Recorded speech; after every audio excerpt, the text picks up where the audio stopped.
teman-teman, selamat datang kembali di channel YouTube saya. Hari ini kita akan melanjutkan video yang masih ada hubungannya dengan BPD gitu ya. Lanjutan dari video yang kemarin yang judulnya BPD 101. Nah, semoga saya berharap kalian udah nonton dan udah tahu gitu ya, secara sekilas ciri-ciri utamanya apa aja gitu. Jadi BPD dan NPD itu berada di dalam satu klaster, yaitu klaster B disorder gitu ya. Nah, pasti akan muncul pertanyaan, nah Kak, yang dimaksud overlapping itu seperti apa? Jadi pasti ada alasan tertentu kenapa dia masuk di dalam satu klaster yang sama, karena memiliki persamaan. Nah, persamaannya tuh apa sih NPD sama BPD gitu ya. Di dalam video kali ini kita akan menjabarkan mengenai persamaan NPD dan BPD yang memiliki ciri-ciri yang mirip gitu ya, similarity gitu. Nomor 1, sama-sama memiliki kecenderungan menciptakan realitas dengan menggunakan perasaannya gitu. Jadi termasuk dalam kalau misalkan melakukan gaslighting gitu, percaya bahwa ada alternatif fakta yang dibuat dengan perasaannya sendiri, bahwa this world itu revolve around them, kayak dunia itu ngelilingin mereka gitu ya. Jadi kayak bisa dibilang mengitari mereka, itu kalau kata konselor Lydia gitu ya. Kemudian yang nomor 2, memproyeksikan perasaan negatifnya itu ke orang lain, projection gitu ya.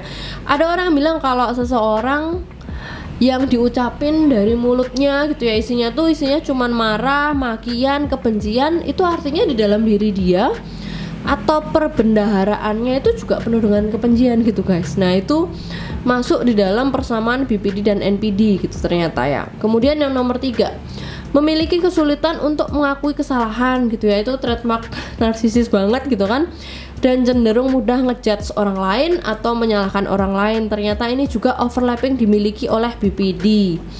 Kemudian yang nomor 4, sulit bertanggung jawab atas perilakunya dan cenderung hanya mau mendengar apa yang ingin dia dengar. Nah, itu juga persamaan dari NPD dan BPD. Kemudian nomor 5, memandang diri mereka sebagai korban, play victim, menjadikan atau menyimpan amarah atau rasa kesal yang tidak terkendali. Itu bisa marahnya itu tidak berlandaskan alasan yang logik atau alasan yang valid, bisa juga marah yang tidak terkontrol, atau bisa kasar, atau bisa juga marah yang pasif agresif kayak gitu. Itu yang nomor 5.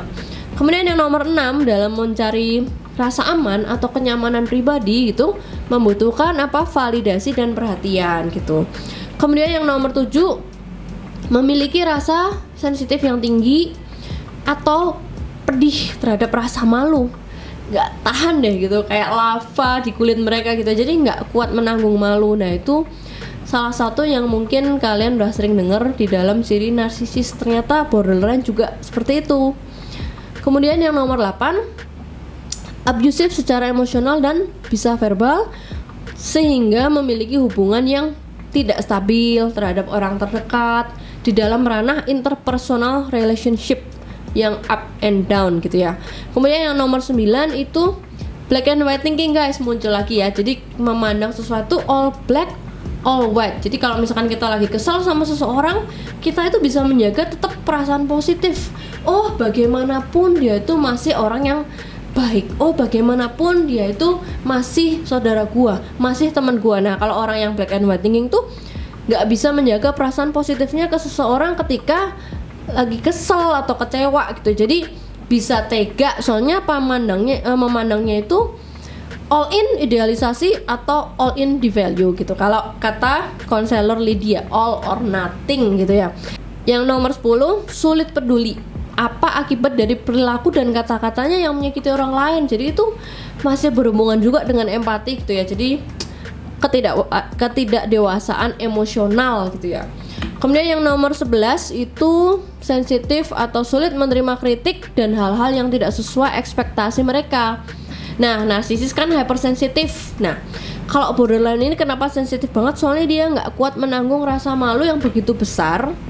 Dan bedanya kalau borderline itu bisa berisiko dalam self destruction atau merusak dirinya sendiri. Nah, gitu ya teman-teman. Jadi nomor 1 sampai 11 ini untuk insights kita di dalam apa sih persamaannya dulu ya? NPD dan BPD itu persamaannya gimana sih Kak? Nah, semoga terjawab di dalam video ini gitu ya. Nah, kalau misalkan kalian mau belajar lebih dalam lagi, source-nya itu oleh seorang penulis yang hebat namanya Randy Crager, atau penulis buku Stop Walking on Eggshells gitu ya. Dan juga konselor asal Amerika Serikat di Florida, mental health counselor itu yang cukup memberikan insight cukup bagus ya, itu bernama seorang Lydia Angelica gitu teman-teman. Dia juga banyak menulis di dalam artikel choosingtherapy.com gitu. Jadi siapapun yang udah sampai di video ini, yang mau like, comment, subscribe, aku appreciate banget teman-teman. Jangan lupa mampir ke Instagram @unsecret_narcissus.